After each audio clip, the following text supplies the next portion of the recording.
Isa na namang napakagandang pagkakataon ang binigay sa atin ng ating mahal na Diyos upang ipagpatuloy natin ang pag-aaral dito sa programang Sa Oras ng Pag-aaral. Ako po si Pastor Jose Zabat Jr., ang makakasama ninyo sa ilang mga minutong talakayan at kasama natin siyempre ang isa sa napakahusay na tagapagturo sa Manila Adventist College. Walang iba kundi si Pastor Nestor Ilioma, ang siya nating tagapagpaliwanag din ng mga salita dito sa ating sa pag-aaral na sinasagawa natin. Kamustahin natin si Pastor? Ako'y lubos na pinagpapala, Pastor, dito sa talakayang ito at nagkakaroon ako ng mas malawak na pananaw kung paano tayo maglilingkod pa ng mas ibayo sa mga taong nasa ating kapaligiran. Nawa, madama din ito ng ating mga taga-subaybay na meron tayong pananagutan sa harapan ng Diyos, natugunan ang pangailangan ng mga taong nangangailangan sa ating kapaligiran. Yan. At pinupuri natin ang Panginoon at pinapasalamatan natin siya dahil habang lumalaon ang programang ito ay lalo pang marami ang siyang sumusubaybay na nakakasama natin. Kaya sa lahat po ng mga taga-subaybay ng programa, mainit na pagbati ang nais naming ipaabot sa inyong lahat. Tayo po ngayon ay nasa ika-8 ng serye ng ating pag-aaral. At itong seryeng ito ay may temang nagpakita si Jesus ng kahabagan o ng simpatya. Pero bago tayo tuluyang dumako sa pag-aaral, hilingin natin ang patnubay mula sa Panginoon. Pastor, tayo po ay manalangin. Mahabaging Diyos na nasa mga langit, sa sandaling ito, minsan pa ay aming ipapailang lang ang aming tinig upang abutin ang inyong kaluwalhatian at ang aming panawagan ay inyong tugunin. Magbigay ka ng kaalaman at pangunawa sa sino mang nangangailangan ito na sumusubaybay ng aming programa sa araw na ito. Panginoon, kahabagan po ninyo ang inyong bayan. Magbigay ka ng aming mga pangailangan, tugunin ang aming mga katanungan, at ipaliwanag ang iyong salita sa magitan ng aming pagtalakay. Pahintulutan ninyo na ang inyong banal na espiritu ay magdala ng pangunawa at ng kapangyarihang bumago sa aming mga buhay kung aming isa sa kabuhayan ang mga pagpapala at mga bagay na aming mapapakinggan. Patawarin niyo kami sa aming mga pagkukulang, igawad ang ibayo pang pagpapala sa mga nakikinig at tumutunghay ng programang ito sa pangalan ng Panginoong Hesus. Amen. Sa 2 linggong nagdaan, tinalakay natin ang ilang mga pangunahing pamamaraan upang maabot natin ang mga tao at ito'y batay doon sa pamamaraan ng Panginoong Hesus kung bakit siya naging matagumpay. Katulad halimbawa noong nakihalo si Jesus sa mga tao at sinundan ito ng pag-aaral nating ginusto ni Jesus ang kanilang ikabubuti. Ngayon, ang tatalakayin natin, nagpakita si Jesus ng kahabagan. Tingnan natin ang piniling susing talata na may kaugnayan sa ating pag-aaral. Sa Mateo Kapitulo 14, talatang 14. At siya'y lumabas at nakita ang isang malaking karamihan at nahabag siya sa kanila at pinagaling niya ang sa kanila'y mga may sakit.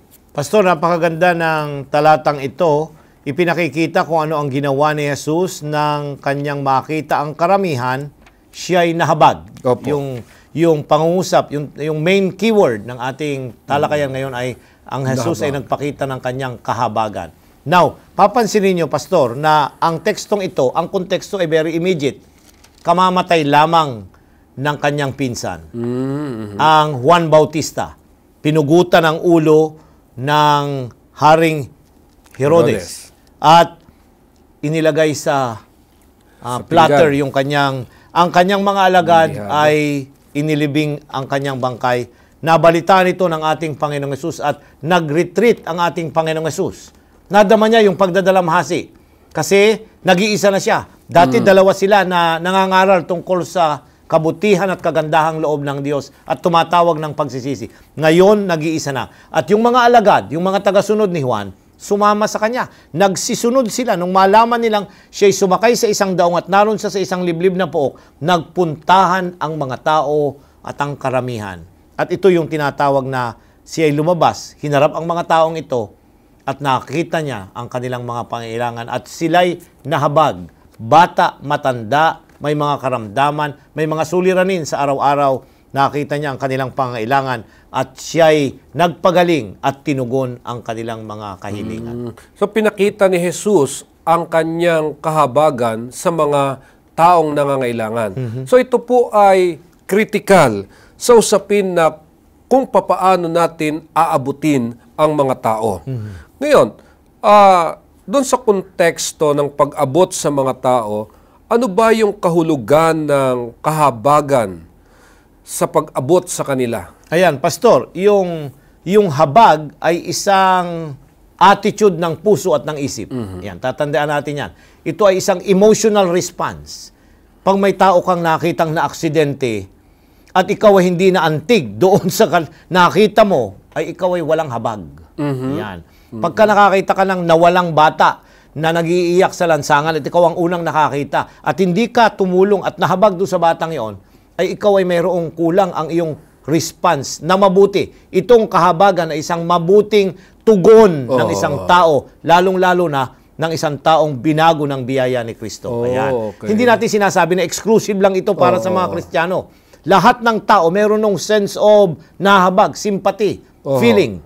Pero sa kanila, feeling lang. Pero sa atin, motivated ito nung ginawa ni Kristo para sa atin. Na pag tayo'y nahabag, nararamdaman mo, nakita mo na ikaw ay ganun din, nasa ganung katatayuan, kaawa-awa tayo, wala tayong pag-asa, hopeless and helpless ang tao kung hindi na parito ang Kristo. Kaya nga't nahabag siya sa atin, ganun din magkakaroon ako ng kahabag. Yun ang kaibahan ng Christian sympathy.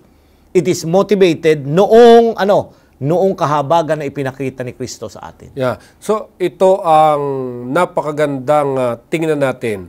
Itong pagpapakita ng ating Panginoong Hesus ng kahabagan. Subalit kapag titingnan naman natin itong lumang tipan, lalo tigit dito sa ilang mga talata sa lumang tipan, katulad halimbawa nung sa mga Hukom 2:16 hanggang 18, Ikalawang Hari at iba't iba pang talata, paano kaya natin malulutas yung kaisipan na ang Diyos ay mahigpit, ang Diyos ay malupit, walang patawad at walang awa. Lalo na kung ihahambing natin ito sa pagtubos ni Jesus doon sa bagong tipan na ginawa niya dito sa lupa. Yan, sa kasaysayan, Pastor, ng pag-aaral ng Biblia, ay merong isang lalaki na ang pangalan ay Marcion the Gnostic. At ang lalaking ito ay nagturo ng medyo kaniwas dun sa ating tinuturo. Ang sabi niya, merong dalawang Diyos. Ang Diyos ng lumang tipan at ang Diyos ng bagong tipan. Ang Diyos ng lumang tipan ay mahigpit. Nagpaparusa. Na hindi maawain. Siya ay nagbibigay ng bawat karampatang bunga ng iyong ginagawa, bibigyan niya ng corresponding na reward ito. Kung gumawa ka ng masama, paparusahan ka niya nga.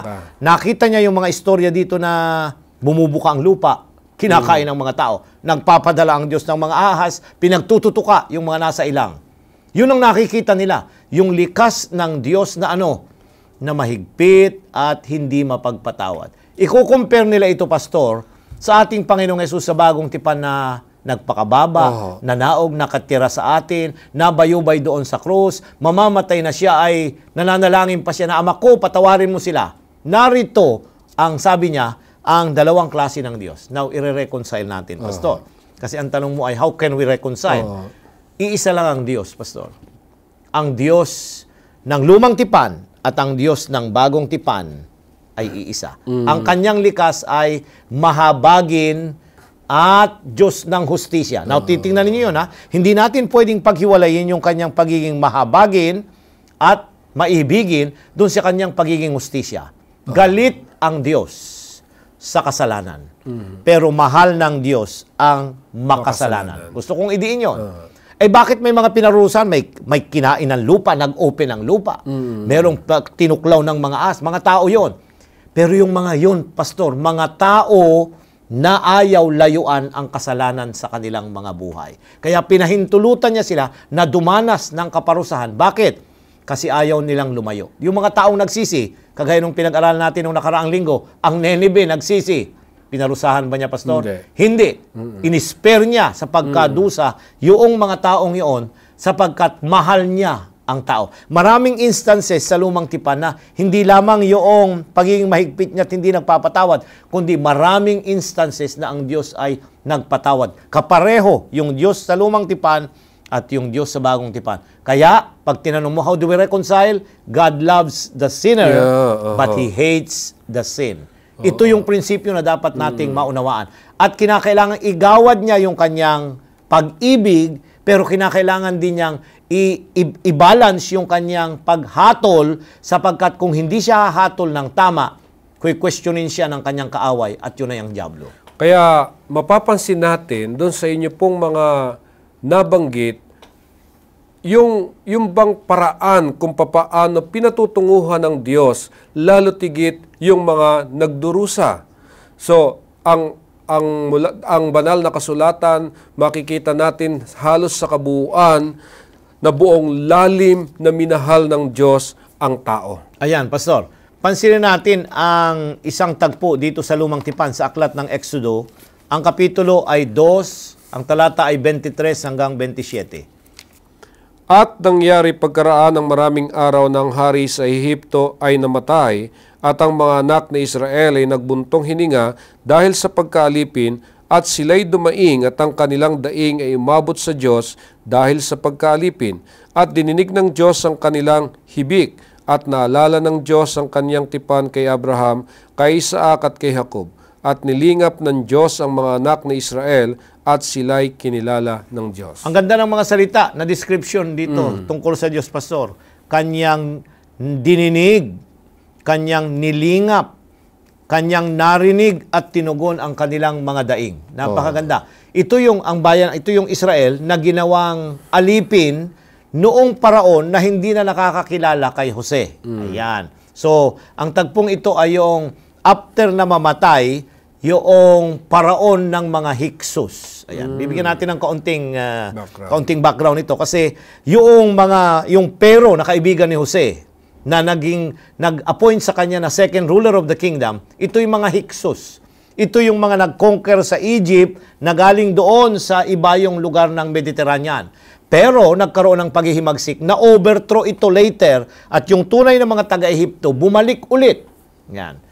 Meron dalawang paraon dito na pinaghahambing. Tayong mga Adventista, hindi tayo naniniwala na ang paraon dito ay si Ramses.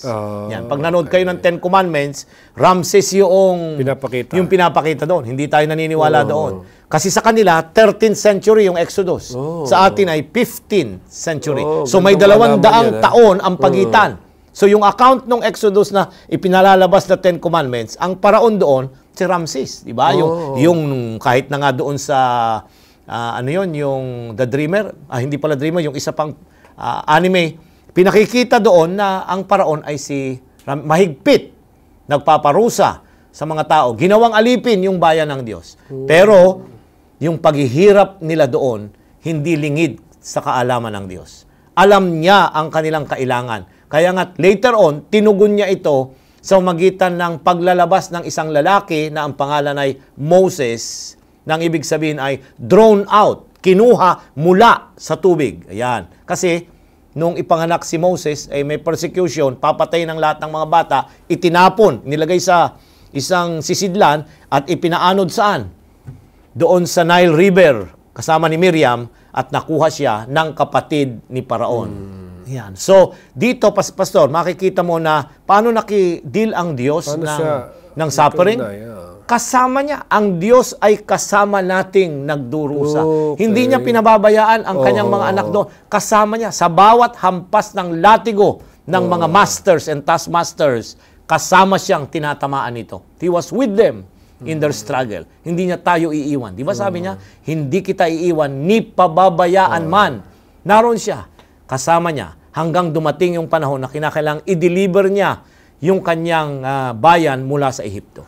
Kaya nga parang sa halip ng Diyos ay magbigay ng matatamis na pangako, okay, ikaw ay hihintayin ko, tawirin mo yung pagsubok na yan, naroon ako, hihintayin kita. Kundi ipinakikita niya yung kanyang kahabagan doon sa mga pangakong sasamahan kita Yan, sa Pastor. anumang Yan. nangyayari sa iyong buhay. So, ito'y pagpapakita ng kahabagan ng Panginoon. At dito, nakikita natin ang lalo pang lalim ng kanyang pag-ibig sa mga tao. Tama yun, Pastor. Oo. Kaya nga, pag-uusapan natin yung lalim ng kanyang pagmamahal sa kanyang bayan, paano natin ito ilalarawan, Pastor? Ayan, pumunta naman tayo sa bagong tipan. Kasi gusto nating balance yung picture sa lumang tipan na ang Diyos ay nakiki-suffer. Merong term po sa teolohiya, Pastor, sa pag-aaral ng mas malalim na pag-aaral ng Biblia, yung theodicy. Theodicy. The suffering of God. Okay. Ang Diyos ay kasama nating kung ano yung nababata natin, binabata rin ng Diyos. Kaya nga't nung naging alipin ang kanyang bayan doon sa Israel, ay kasama siya doon. Kasama siyang naranasan niyo. Hindi niya sila iniwan. Now, Santiago Kapitulo 5, ang talata ay 11. Narito tinatawag nating mapapalad ang nangagtiis. Inyong nabalitaan ng pagtitiis ni Job at inyong nakita ang pinapangyari ng Panginoon kung gaano ang lubos na pagkahabag at ang pagkamaawain ng Panginoon. Yun, napansin mo, Pastor. Oo, ang sabi ganda ng doon ay, talata. kinuha yung, napakaganda kasi ginamit pati yung word nating tinatalakay. Yung kahabagan at yung pagkamaawain ng Diyos. Paano magiging maawain? Sinubok niya si Job, Pastor. Opo. Now, pansinin natin, dito, ang Diyos ay, makikita ninyo na ang Diyos ay malalim yung kanyang pagmamalasakit. Now, sinubukan niya. Ayan. Gusto kong pansinin natin yung dalawang word. Ang Diyos, hindi niya tayo tinutokso. Ang Diyos, kanya tayong sinusubok. So, ang Israel sa lumang tipan, ang Job, at ang iba pang mga lalaki na dumanas ng mga kahirapan, sinubok ang kanilang ang kanilang pananampalataya kung sila'y tapat sa Diyos. Ayan. Pero ang dyablo, ginagamit niya yung pagsubok na yon para tayo tuksuhing mawalan ng tiwala sa Diyos. So pag titingnan mo, Pastor, na yung caring aspect ng Diyos, kasama rin yung testing niya sa ating mga karanasan bilang mga tao. Pero sa bawat karanasan, naroon siya na may kahabagan sa bawat sandali. Napakaganda nitong mga teolohiya na ating binanggit dito sa ating pag-aaral, yung kung saan ang galing at napaka-inam na basihan. Kaya nga, tayo'y nagiging matibay ang paniniwala na ang Diyos ay mahabagin sa lahat. Pero ang isang bagay na dapat nating matutunan ay kung papaano natin magagamit itong mga prinsipyong ito para tulungan ang mga nagdurusa. Ayan, Pastor, maganda yung concept na yan, yung pagiging mahabagin. Kung ang Diyos ay mahabagin, okay? Nang narito si Jesus sa balat ng lupa, Pastor, napakaraming may sakit. Hindi lahat ng may sakit, pinagaling niya. Hindi lahat ng namatay, kanyang binuhay. Hindi lahat ng devil possessed ay kanyang pinalabas ang masamang espiritu. Bakit? Kung ginawa niyang lahat yon at lahat ng mga tao ay wala ng sakit, di wala na tayong paglilingkuran at sisilbihan ngayon. Nakuha mo ba yung punto, Pastor? Pinakita niya lamang na pinasimulan niya ang ministeryo ni Kristo at ng kanyang iglesia ay nasa inyong palagi ang maralita. Nasa inyo ang mga may sakit. Para ipakita niya na nagpapatuloy yung ginagawa ni Kristo through us. Sa mamagitan natin, yung panasimulan niya doon, nung siya narito sa lupa, tayo ipagpapatuloy natin yon. Kasi kung tinapos siya ng lahat yung may sakit, pinagaling niya ng lahat, ano nang gagawin natin? Sitting pretty na lang tayo, Pastor. Paano tayo mag-o-open ng wedge? Pag ang mga tao ay walang masyadong nasa magandang katatayuan, Pastor, napakahirap silang lapitan sa pangangaral ng Ebanghelyo. Pero mas madali. Kaya nga, kuminsan nakikipag-usap ako sa mga sa South Philippines at pinapakinggan din nila ang ating broadcast. Bakit mas madali ang evangelism sa kanila doon? Nangangaral sila. Bakit? Mas magaling ba sila? Hindi. Pare-pareho lang tayo na may kaalaman sa pagtuturo ng Biblia. Pero bakit? Yung kondisyon ng mga tao na insurgency, na sila'y nagpuputukan ng mga kanyon, ito'y nagdra-drive sa kanila na maghanap ng ibang pag-asa na ang Panginoon ang pwede nilang hawakan sa panahon ng ganitong mga nangyayari, na may mga insurgency, may pugutan ng ulo, may mga kung ano ng mga kalamidad na nangyayari, mas madaling lumapit ang tao sa Diyos. Ito yung opportunity Ayan, na tama. pinagkakaloob ng Panginoon. Kaya nga bago dumating ang Panginoon, darating itong mga kalamidad na ito. Hindi lamang ito tanda na darating na si Jesus. Tanda ito para kumilos na tayo na mga nasa loob ng iglesia. Na ito na ang panahon, binubuksan ng Diyos ang daan para malalapitan ang mga taong ito at tayo'y may katugunan sa kanilang pangangailangan. At yun ay ang Kristo. Nakakita tuloy ako ng magandang punto dito sa ating pag-aaral na pinapanalangin natin na sana huwag dumating ang mga kalamidad. Pero ito ay nakalagay sa hula na pawang darating na hindi natin mapipigilan. Pero ito rin yung pwede nating magamit na oportunidad Tama yun. upang maabot natin itong mga tao na nabibiktima. Kailan tayo magbibigay ng relief, Pastor? Oo. Hindi ba pagkatapos hindi naman bago bumaha eh. After ng baha. After na pumutok ang volcano. After na mag-earthquake. Di ba? Yun ang opportunity para lumapit tayo, ibigay ang pangangailangan nila, and at the same time, ipakita ang kahabagan, yung kahabagan na nais ng Diyos na ipakita sa mga taong ito. Pero maganda rin na wag na nating hintayin na magkaroon ng disaster. Dahil pwede naman natin silang lapitan na maipadama na sa kanila ang kahabagan natin sa kanila kung naiintindihan nila itong mga pangyayaring darating. Tama yun, Ngayon, Pastor. alam mo itong mga termino na binabanggit dito sa ating pag-aaral, mahalaga na naiintindihan natin. Katulad halimbawa nung kanina ginagamit natin yung habag. Yung simpatya. Ngayon, titingnan na natin ito na awa. Pity. Yan. May binanggit na simpatya, empatya, at saka habag. So, tatlong mga salita. Ngayon, papaano ho natin ito mailalarawan tungkol sa sang-ayon din sa concern ng ating Panginoong Hesus. Ayan, pansinin natin ang Mateo 9, Pastor. Balikan natin ang Mateo Kapitulo 9, ang talata ay 35 at 36. At nilibot ni Jesus ang lahat ng mga bayan at mga nayon na nagtuturo sa mga sinagoga nila at ipinangangaral ang ebanghelyo ng kaharian at pinagagaling ang sari-saring sakit at ang sari-saring karamdaman. Datapot nang makita niya ang mga karamihan ay nahabag siya sa kanila sapagkat pawang nangahapis at nangangalat na gaya ng mga tupa na walang pastor. Narito, Pastor, ang tatlong bagay. Kasi ang ating inaano ay yung sympathy, yung pity, at saka yung empathy. Ayan. Yung sympathy, ito yung attitude mo pag nakita mo yung isang sitwasyon, Pastor. Diba? Dininaw natin yun. Mayroong disaster na nangyari. Ay, nakakaawa. Yan. So, susunod ay maaawa na. So, nahabag ka, attitude mo yon ay naawa ka. Magkakaroon ka ng desire, Pastor, na maggawa ng aksyon. Ayan. Ito na yung aksyon na yung magpiti na tayo. At pagkatapos na gumawa tayo ng aksyon at may gawin, yung empathize, gusto kong maramdaman natin yung anong nararanasan nila. Ito yung naranasan ni Jesus dito sa mga talatang ito. Hindi lamang niya nagkaroon siya ng habag as an attitude, kundi gumawa siya ng paraan, pinagaling niya ito, pero gusto niya ring maranasan. Kaya nga nagkatawang sao siya Naranasan niya yung kahirapan. Hindi mayaman si Jesus. Naranasan niya ang maglakad. Wala naman siyang mga sasakyan na kagaya ng iba nung unang panahon na may mga karwahe. Naranasan niya siguro na ang kanilang barong-barong ay wala namang aircon nung panahon yon. Mahirap ang kanyang sitwasyon. Naranasan niya ang pumunta doon at bumili ng isda doon sa tabi ng Galilea na siguro ay tawad siya ng tawad.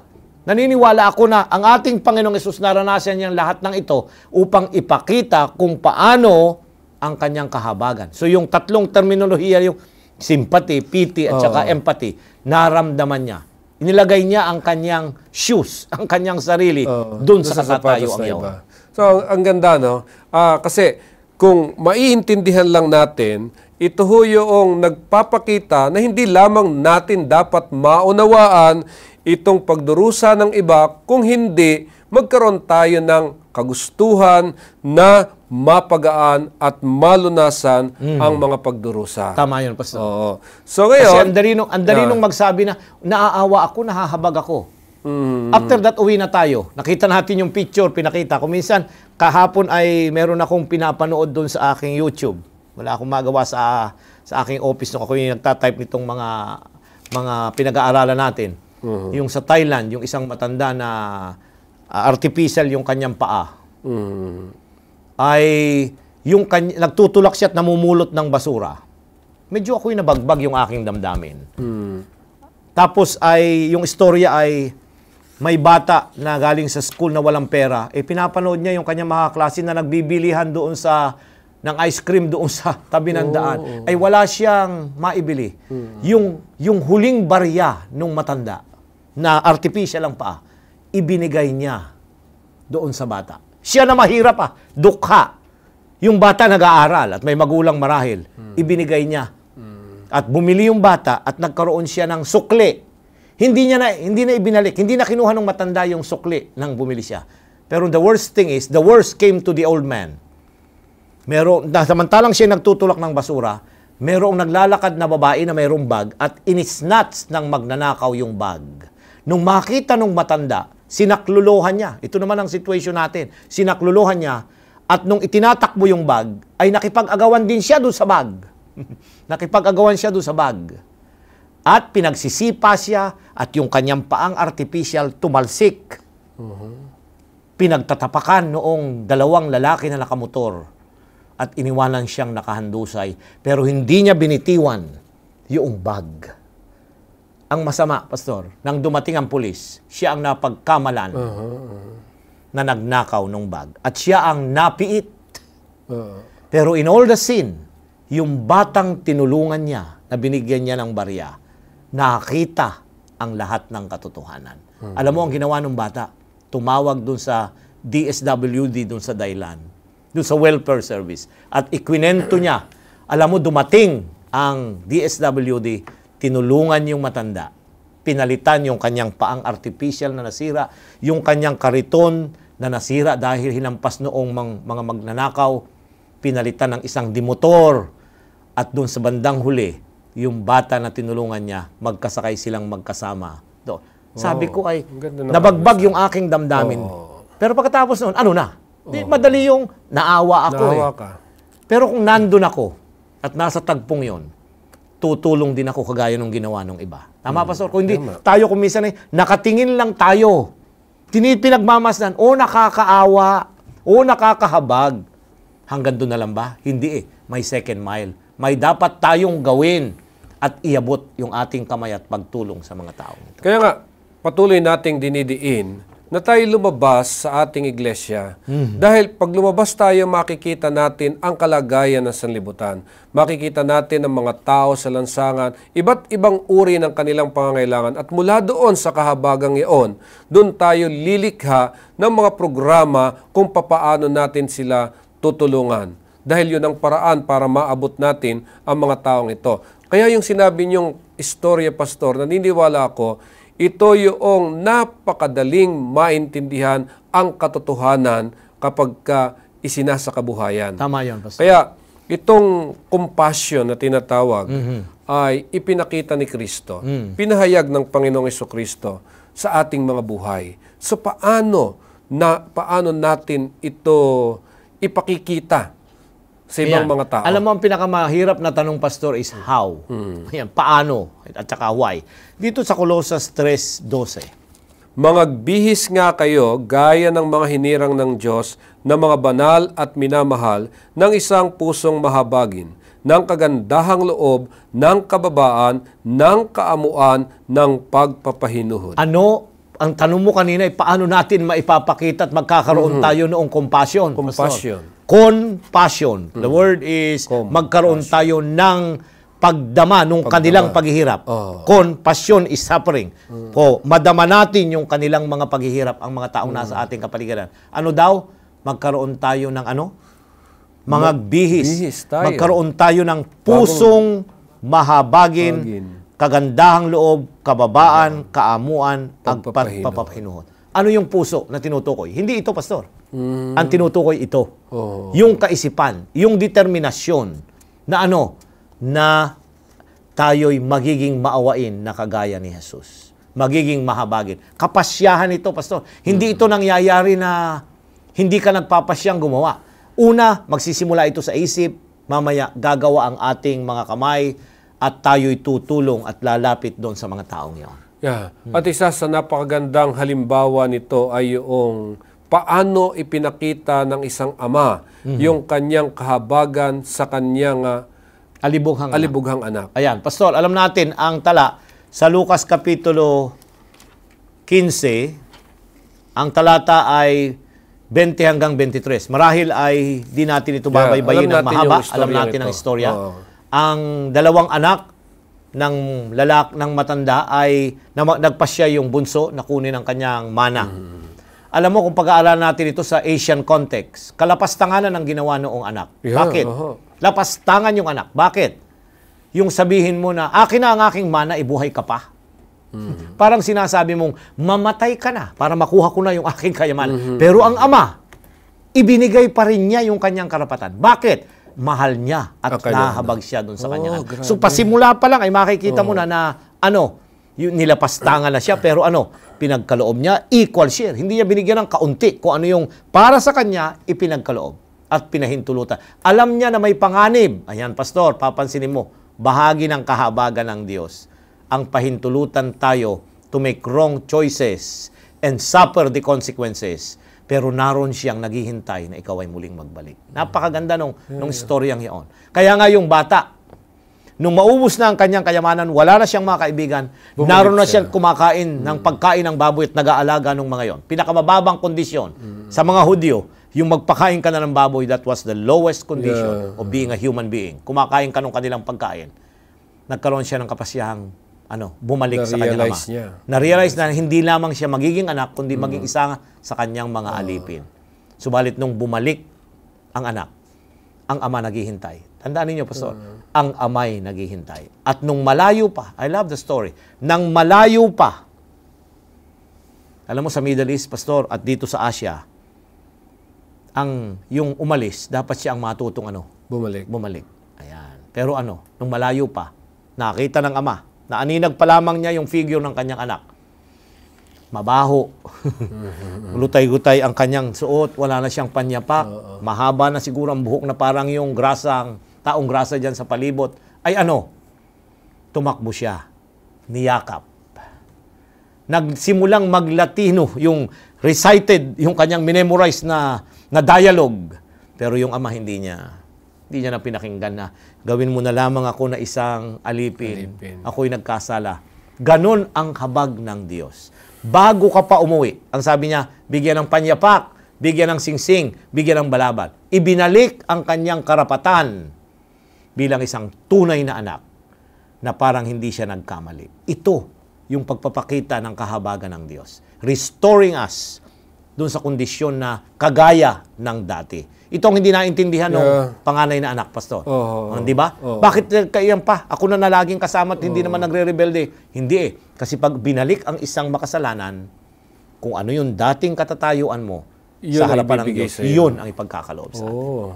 So isang napakagandang karanasan itong napasama sa ating pag-aaral na nagpapakilala na ang Diyos ay nahahabag sa bawat isa sa atin. Naroon ang kanyang kahabagan. Kahit ikay nagkamali, pagka na-realize mong bumalik sa kanya, ikaw ay isa sa uli doon sa katayuan na nais ng Diyos para sa iyo.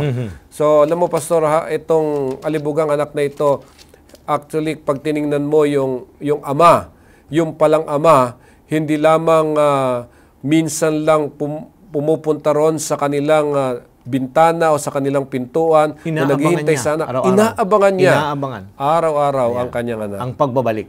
Ganon din ang ating Diyos na sa ating mga taga-subaybay na inaabangan tayo ng Diyos na bumalik. Hinihintay niya yung ating pagbabalik upang igawad ang kanyang pagpapatawad. Kaya kapag pinag-aralan natin ang kasaysayan ng Panginoong Hesus, makikita natin kung gaano ang kahabagan ng Diyos sa sangkatauhan. Pansinin natin, katulad halimbawa ng si Lazaro ay mamatay. Paano inugnay ni Jesus ang pagdurusa ng iba sa pamamagitan ng kanyang pagbuhay kay Lazaro? Pastor, narito yung pinakamaikling talata. At yung maikling talatang yon ay ipinahayag yung habag at gano'n na lamang ang malasakit ng Diyos. Talatang 35, Pastor. 11:35. Sa The shortest verse, ang pinakamaikling talata sa ito banal na ang kasulatan. gustong-gusto kong i-memorize. Pagka-memory verses? Oho. 1:11 talatang 35. 35. Tumangis si Jesus. Tatatlo lang ng mga salita. Sa English ay dadalawa. Ang sabi rito, tumangis si Jesus. Now, dalawa. Two-prong yung kanyang pagtangis dito. Una, tumangis siya dahil ang kanyang kaibigan ay pumanaw. Naniniwala akong tumangis siya. Dahil napaka-close. Ang favorite na tahanan ni Jesus ay yung tahanan niya. Pag siya mayroong mga controversy na hinaharap, doon siya nagtitake ng refuge sa kanilang tahanan. Doon siya nagpapahinga. Doon siya naglalagi. Pero merong ikalawang pagtangis. Yun yung pagtangis na nakita niya yung kinakawalang pananampalataya ng mga taong naroroon na ang Diyos kayang buhayin si Lazarus. Na kayang baguhin ang kanilang mga buhay. So two-way.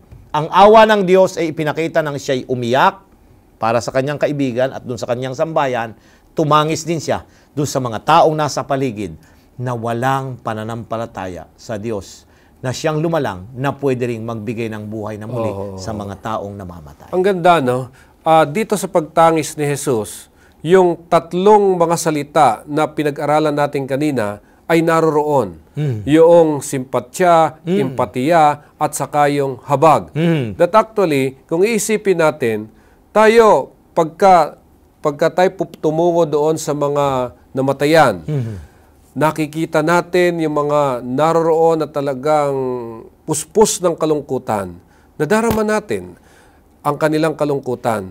Isang pagpapakita dito na si Jesus hindi tumangis dahil nawala si Lazaro, kundi dahil sa nadarama ng mga kanyang tao mga kapatid na naroon at yung mga kamag-anak, kaibigan. So kaya nga, pinapakita natin dito kung ano ang dahilan bakit si Jesus ay tumangis. Ganun na lang pala, Pastor, yung sakit sa isang pamilya na tumutusok kahit sa puso Alam ng mo, ating Pastor, Panginoon Jesus. sa stressor, sa pag-aaral ng psikolohiya, pinakamataas na punto pag namatayan ka. Yun ang pinakamabigat na stress. Hindi yung nawalan ka ng trabaho, hindi yung naghiwalay kayo ng asawa mo, kundi yung mamatayan ka ng isang mahal sa buhay. Pinakamabigat ito, Pastor. At dito, papansinin mo ng ating Panginoong Yesus ay naroon siya ng panahong yon.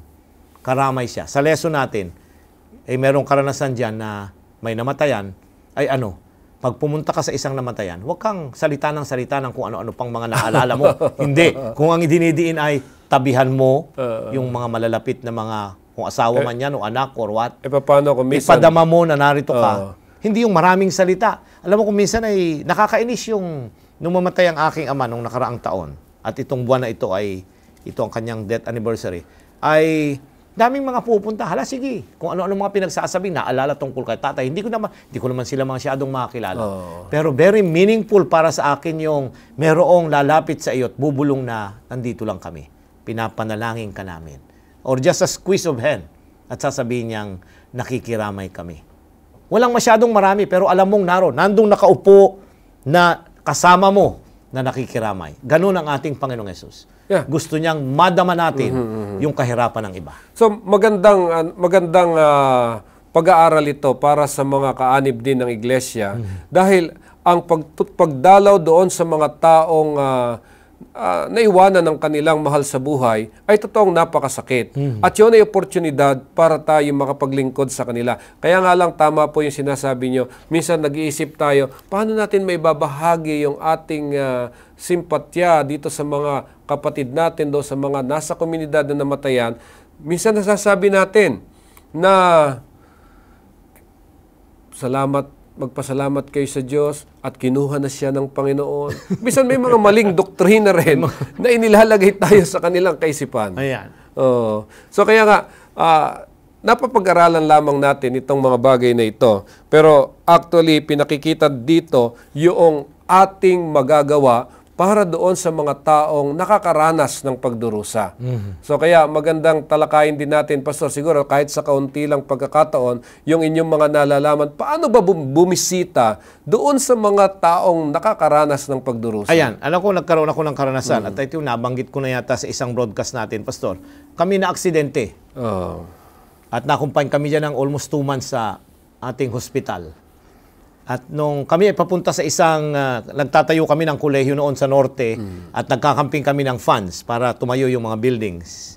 Na-aksidente kami, binangga kami ng elf, patay ang aking driver, nabali ang paa nung dalawang, kasi dala ko ang choir, bali ang paa nung dalawang estudyante, bali ako ay nalaplap ang muka, ito ay nabalatan. Meron akong brace sa ulo at nahihilo at hindi ako makalabas. Maya-maya may mga dumalaw. Now, yung tanong mo ay, ano ang dapat nating simpatya? Ano ang dapat nating gawin? Aba, pagdating ba naman ang lakas-lakas ng boses nung pumasok sa aming hospital room at ang sabi, siguro maraming kasalanan yan sila, Pastor, kaya sila na-disgrasya. Ay sige, hindi ko naman sasabihin wala kaming kasalanan, pero sa ganung pagkakataon, Pastor, ay huwag ka nang magsasalita ng ganoon. Bawat babantayan natin yung mga pangungusap na ating bibigkasin.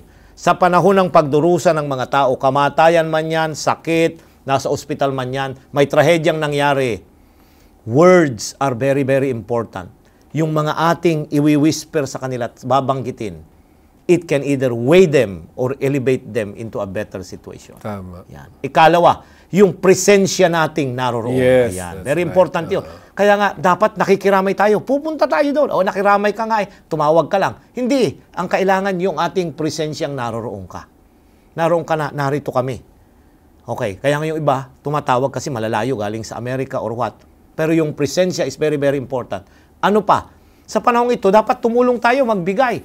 Kung minsan pumunta na tayo pa yung pinakakain. Ito ang kustumbre dito sa Pilipinas. Kaya magastos ang mamatay. Pero doon sa abroad, kaysa magpakasal. may mga pinuntahan ako sa Canada at saka sa Amerika na ako ang nag-service sa patay. Ay yung mga taong dumadalaw ang may dala. Kasi wala na silang panahon na maghanda, di ba? Ay magbigay tayo. Hindi yung, sige, luto ng luto. Nung mamatayan kami, talagang continuous ang luto. Tuwing may darating, magpapakain ka. Pabigat ito, Pastor, pabigat. Di lamang sa bulsa, kundi dun sa mga taong concern. Ang ating Panginoong Hesus gusto niya maibsan yung kanilang kahirapan. Kalungkutan. Yun, nandun tayo makiramay. Merong isang kapatid na galing dito sa Taguig nung mamatayan kami. Pumunta doon, siya treasurer ng eskwelahan. Nag-live 1 linggo. Stayed with us. Nagluto. Kasama niya. Nag-abuloy pa siya. Kasama pang maliit na apo. May apo pang alaalaga. Kasama sila kanong kasama niyang kanyang anak na kanyang apo yon. Nandun sila. Karamay. Hanggang sa mailibing. Hanggang naiuwi ang nanay sa bahay na siya na lamang mag-isa. Nag-stay pa siya. Nauna pa ako umuwi. Siya naiwan. Bakit? Yun ang pagdamay. Alam ng Diyos ang buong lawak ng kalungkutan at kahirapan ng tao. Alam nyo, itong mga ganitong mga pangyayari ay isang oportunidad na magamit natin ang ating iglesia na maabot sa kanila, maipaabot sa kanila ang pag-ibig ng Diyos. Minsan, nakakonsentrate lang tayo doon sa ating kaanib ng iglesia. Pero tandaan natin, ang atin hong mga simbahan ay ito ho ay tinatawag nating sentro ng pag-impluwensya sa mga tao. Meron dyan sa palibot ng ating mga simbahan, doon sa komunidad na namamatayan. Sila rin ay nakakaranas ng pagdurusa. Di ba magandang oportunidad na may programa ang ating iglesia na tumungo sa kanila, hindi para magdala ng mensahe, kundi para ipadama, narito lang tayo at kung kailangan nila ang tulong natin, kung ano may paglilingkod natin, handa tayong paglingkuran sila. Tama yun, Pastor. Yeah. So kaya, alam nyo, ang tunay na pagsukat sa ating pananampalataya ay kung paano tayo tumutugon sa pangangailangan ng iba. Ano bang sabihin ko yon, Pastor? Ano ba ang pwede nating maiangkop tungkol sa mga salitang yaon? Ngayon, maganda yun ang tunay na sukatan ng pananampalataya ay ang pagtugon sa mga nangangailangan. Tama yun, Pastor. Ako'y naniniwala dyan. Ayan. So, kasi yung pananampalataya, babalik na naman tayo dun kay Santiago na yung pananampalatayang walang gawa. Oo. Pastor, yung pananampalataya natin, dapat gumagawa. Anong gawa ito? Yung gawa ng pagtulong. Balikan natin yung Santiago Kapitulo 2, 14 hanggang 16. Anong pakikinabangin, mga kapatid ko, kung sinasabi ng sinuman na siya'y may pananampalataya, ngunit walang mga gawa? Makapagliligtas baga sa kanya ang pananampalatayang iyan? Kung ang isang kapatid na lalaki o babae hubad at walang kakanin araw-araw, at ang isa sa inyo magsabi sa kanila, magsiyahon kayong payapa, kayo'y magpainit at magpakabusog, at gayon may hindi ninyo ibinibigay sa kanila ang mga bagay na kinakailangan ng katawan, anong mapapakinabang Narito, dito? diretsahan po ang pagtalakay ni Santiago sa paksang ating tinatalakay. Yung pananampalataya, dapat ang pamantayan ng tunay na pananampalataya, yung enduring faith, ay yung ikaw ay tumutugon sa pangangailangan ng iba. Bakit? Ang ating sinampalatayanan, ang ating Panginoong Hesus. Kung narito siya, Pastor, gagawin niya ang pagtulong. Pero wala siya rito. Ngayon, ikaw, ako, ang gagawa noon in His behalf. Ikaw yung kamay, ikaw yung puso, ikaw ang gagamit. Tayong lahat na nasa loob ng iglesia, tayo ang gagamitin ng Panginoon para maabot at makilala na may Kristong nagliligtas at na maawain sa kanila. Lagi tayong handa sa paglilingkod sa ating mga kapwa na nangangailangan. Dahil binababalaan tayo nitong si Santiago na kung tayo ngay may pananampalataya pero wala naman tayong ginagawang pagtulong sa mga nangangailangan, anong pakinabang ng pananampalatayang meron tayo? Kaya gustong-gusto ko yung dala-dala ng mga kabataang be the sermon. So alam mo, madaling maintindihan ang salita ng Diyos kapag ka ito'y nakikita sa ating mga buhay. Kaya nga, ito marahil ang siyang tanging layunin ng iglesia. Para ang iglesia ay nananatiling buhay. To give and ask nothing in return. Napakaganda nun, Pastor. Bibigyan natin ng wakas ang ating pag-aaral with that note and idea. Ano yun? Magbigay na walang inaasahang kapalit. Anumang kapalit. Pastor, ang iglesia ay naglilingkod. Tayo na mga kaanib dapat maglingkod. Pero hindi tayo nag-i-expect. Ang gusto lang natin, ipagkaloob nila ang kanilang mga buhay sa Panginoon isa sa mga araw na ito. Yun lamang ang response na nais nating matamo dahil tayo'y tagasunod ng Kristo. Yan. Napakaganda nitong ating naging pag-aaral. 3 sa mga pamamaraan ni Jesus ay atin na pong natalakay. Kaya nga ang panawagan sa atin sa pagkakataong ito, katulad nung binanggit kanina ni Pastor Ilioma, kahit si Jesus, nang siya'y narito, hindi niya tinapos ang lahat ng paglilingkod. Kundi ipinagkaloob niya na ipagpatuloy ng iglesia upang ang iglesia ang kanyang maging kamay sa mga nagdurusa ng mga tao. Na habang tayo naglilingkod, ang napakalaking pakinabang na ito, nahuhubog ang ating mga pag-uugali na katulad ng ating Panginoong Hesukristo. Amen. Ginawa niya ang kanyang makakaya. Mga kapatid, mga kaibigan, dapat gayon din naman tayo na gawin natin ang magdala ng aliw, simpatya at tulong sang-ayon sa magagawa natin, of course, sa pamamagitan din ng kapangyarihan ng banal na Espiritu. Amen. Maraming salamat sa inyo pong pakikisama sa ating pag-aaral at ating pasalamatan ng Diyos sa pamamagitan ng pananalangin. Dakila po naming Diyos, aming Ama na nasa langit, nagagalak kaming pasalamatan kayo sa pagkakataong ito na aming napagbulay-bulay ang inyong mga pabalita at nadama namin na hindi nyo kami pababayaan, tutulungan nyo kami, lalo tigit kung kami dumaranas ng mga pagsubok sa aming mga buhay. Sana po, Panginoon, ang aming napag-aralang ito, mai-apply namin sa aming mga sarili na kami magamit ninyong kamay para maabot ang mga tao na nangangailangan, na habang ginagawa namin ang mga gawaing ito, lalo namang kaming napapalapit sa aming pakikipagrelasyon sa aming Panginoong Hesus. Amen. Tanggapin niyo po, Panginoon, ang aming pagtatalaga. Igawad niyo ang basbas sa bawat isa sa amin. Pagpalain ninyo ang lahat ng mga sumusubaybay, 10 ng kanilang pamilya. Sumagana nawa ang kanilang pamumuhay. Ito po ang aming hiling sa pangalan ni Hesus. Amen. Amen. Muli po ay natapos na naman ang ating pag-aaral at kami ni Pastor Ilioma, ako po si Pastor Jose Zabat Jr., ay nagsasabing, sumagana nawa ang inyong pamumuhay. Pagpalain kayo ng ating mahal na Diyos.